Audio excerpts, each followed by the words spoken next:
तो मैं हूं मोहन राजपूत।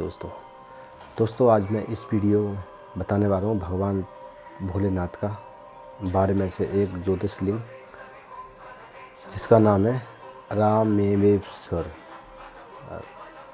रामेश्वर ये ज्योतिर्लिंग है। इसका महत्व बहुत बड़ा ही है। आप जानते हो दोस्तों, ये साक्षात शिव भगवान का ज्योतिर्लिंग है कि रावण इसको अपनी लंकापुरी में ले जा रहा था। रावण ने बहुत अखंड तपस्या कर अपने 9 शीश भगवान भोलेनाथ को चढ़ा दिए। 10वें काट रहा था, तब तक भगवान से प्रकट हो रहे। उन्होंने कहा कि आप वरदान मांगो, क्या मांगना चाहते हैं। तो उसने भगवान ने मांग दिया कि मैं आपको लंका ले जाना चाहता हूँ। तथास्तु करके वरदान दे दिया। भोले शंकर चल दिए उनको उसी ज्योतिष रूप में उनके सौंप दिया। इसके बाद देवता लोग घबराकर विष्णु नारायण के पास पहुँचे। उन्होंने भगवान श्री विष्णु नारायण को बोला कि ये अनर्थ हो जाएगा, अगर लंका में रावण पहुँच गया तो अजय अमर हो जाएगा, उसको मारने वाला कोई पैदा नहीं होगा, ये सब बचा दो। विष्णु भगवान ये कैसे बचा सकते हैं। तो विष्णु भगवान ने एक ग्वाले का रूप धरकर और अपने थोड़ा सूर्य को तेज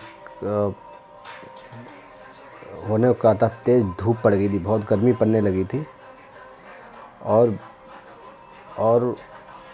भगवान श्री विष्णु चरवे का रूप धारण किए और पानी लेकर जा रहे थे। तो रास्ते में रावण मिला। उसने कहा कि पानी पिला दो, मुझे बहुत प्यास लगी है। और वो पानी में तो सभी तीनों नदियों का जल था।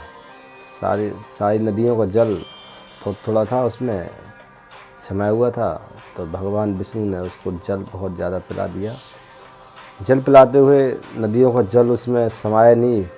तो रावण को लघु शंका आने लगी। उसने कहा कि मैं लघु शंका करके अभी आता हूँ, आप जब तक ये शिवलिंग अपने हाथ में रखे रहो। चरभा जो भगवान विष्णु नारायण रूप में थे, उन्होंने शिवलिंग को अपने हाथ पे रखे रहे।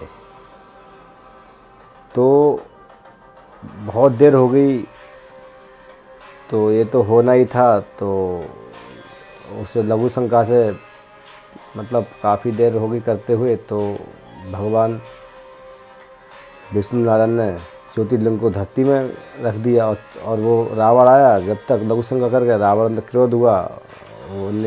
तुमने मेरी सब तपस्या खंडित कर दी। मैं कितने मेहनत से तपस्या किया हूँ और तुमने मेरी तपस्या का कोई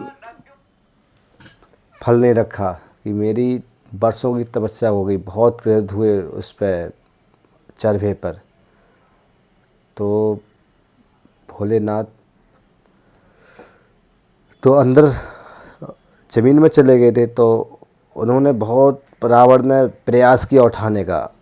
तो भगवान भोलेनाथ बोले, रावण यही मैंने आपको चेतावनी दी थी कि जहाँ मैं अगर आपने रख दिया तो वहीं समा जाऊँगा। तो रावण अब मैं नहीं जा सकता। तो रावण ने इतनी सुनी, क्रोध हुआ और उसने अंगूठा से उनको दबा दिया। आज भी वो निशान उपस्थित है अंगूठे का।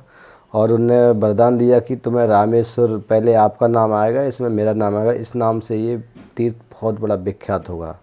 तो दोस्तों रामेश्वर वही है ज्योतिष शिवलिंग जो रावण अपने लंका में ले जा रहा था। और दूसरी इसमें एक कहानी और है दोस्तों, ये भी प्राचीन समय की बात है। तो एक बैजू नाम का चरवाहा अपनी गाय को चराने जाता था और जहाँ पर ये शिवलिंग है वहाँ पर गाय आती थी, सारा दूध शिव जी को पिला देती थी। तो जाता था तो दूध नहीं देती थी। ऐसे कई दिन बीत गए तो चरवाहा बहुत परेशान हो गया था। तो चरवाहा एक दिन देखता रहा, आखिर जी किसको पिलाते आती हैं दूध। तो जाकर देखा तो गाय वो शिवलिंग वहाँ पर थी, उन्हीं को दूध पिला रही थी। तो वो चरवाहा को नहीं मालूम था कि यहाँ पर शिवलिंग है। बोलने कि यहाँ पर पता नहीं क्या भला है जो मेरी गाय का दूध पीती है।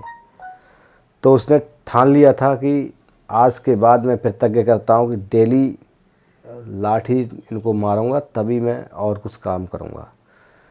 तो डेली आता था, डेली लाठी मारता था और वो गाय जो हैं वो उनको दूध नहीं पिलाने दिया। ऐसे करते करते उसने काफ़ी दिन ये रूटीन बना लिया, नियम बना लिया। एक दिन वो भूल गया था गलती से और वो खाना खा रहा था और उसको पहले निवारा मुंह में जा रहा था। अरे उसको ध्यान आ रहा है कि मैंने तो लाठी मारना भूल गया।